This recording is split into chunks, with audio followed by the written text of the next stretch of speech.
続いてはトランプ大統領前上級顧問ゲッター社 CEO ジェイソン・ミラー様に基調講演をお願いしたく存じます。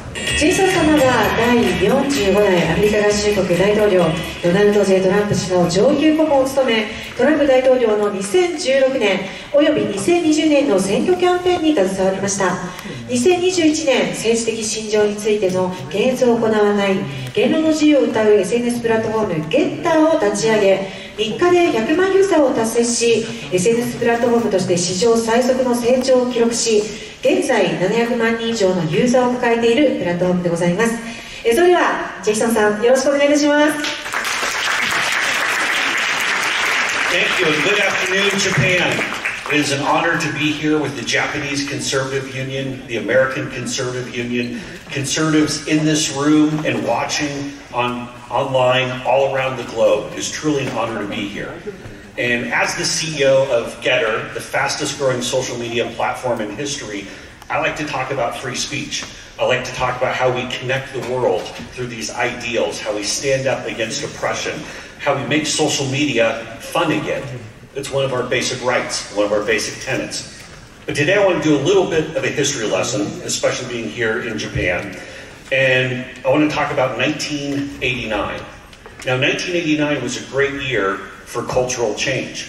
In the United States, the baton was passed from Ronald Reagan to George H.W. Bush, who had won the election the previous November. In Central and Eastern Europe, they began to figuratively dismantle the Iron Curtain.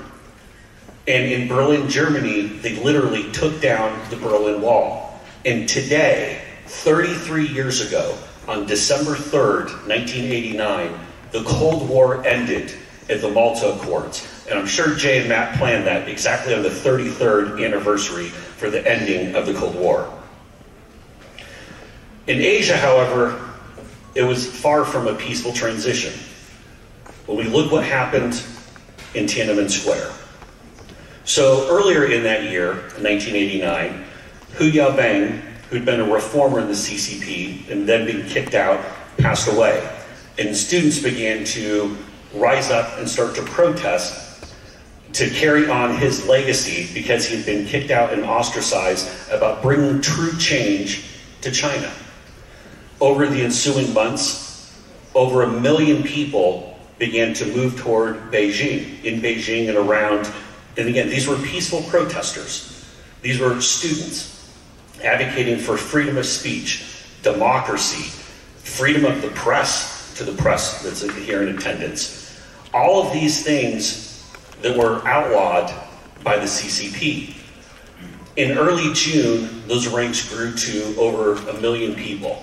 And as Western journalists began to start writing, could real change actually come to China? Could there be real change brought to the CCP?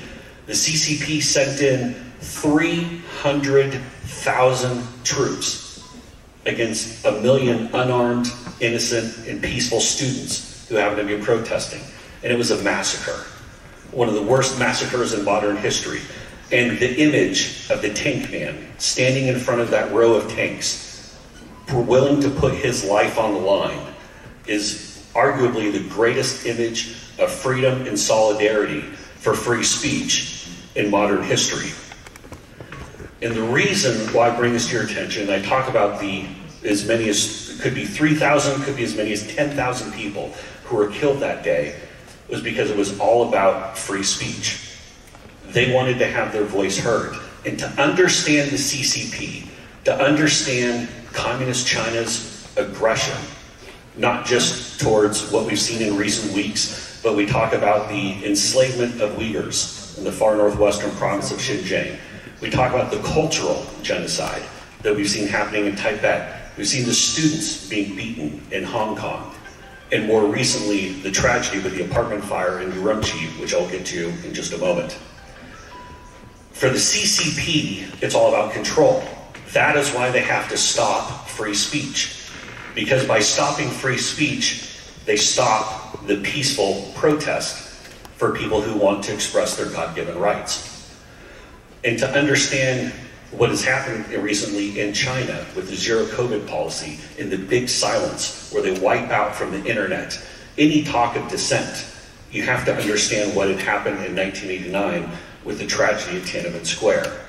So within the last few weeks here, on November 24th, in Urumqi, which again is in Xinjiang, in the northwestern province of China, there was an apartment fire.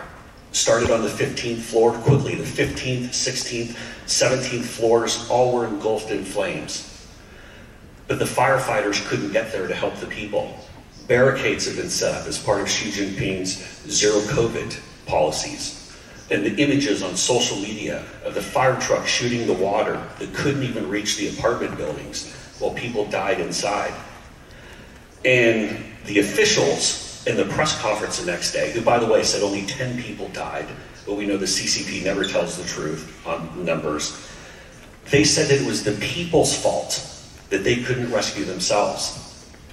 Even though the images on social media showed the fire, the hoses not being able to get the water to the building, because what was known to many was that in that apartment building, many of the apartment doors had been nailed shut or welded shut. It was a death trap. In the wake of Urumqi in recent weeks, we've seen the greatest free speech movement in a generation in China.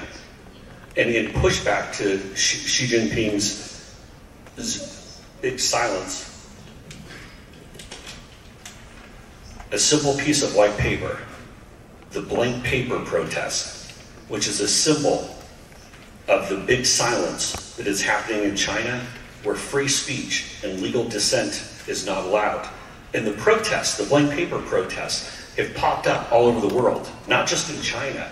We've seen them in the United States, we've seen them in Europe, we've seen them in other places in Asia, with people standing in solidarity with the people who died in Urumqi, with people who want their free speech rights, with people who are pushing back on the CCP's aggression.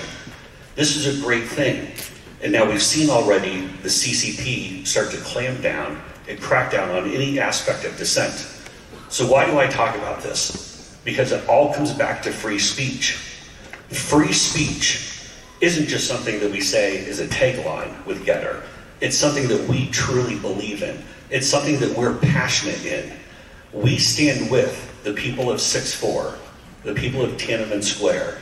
We stand with the blank paper protest, because you have to understand the control the CCP wants to install on people to understand their aggression, because it's not just in China.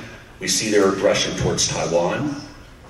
We've heard about potential aggression even closer to where we are now in Japan and around the world.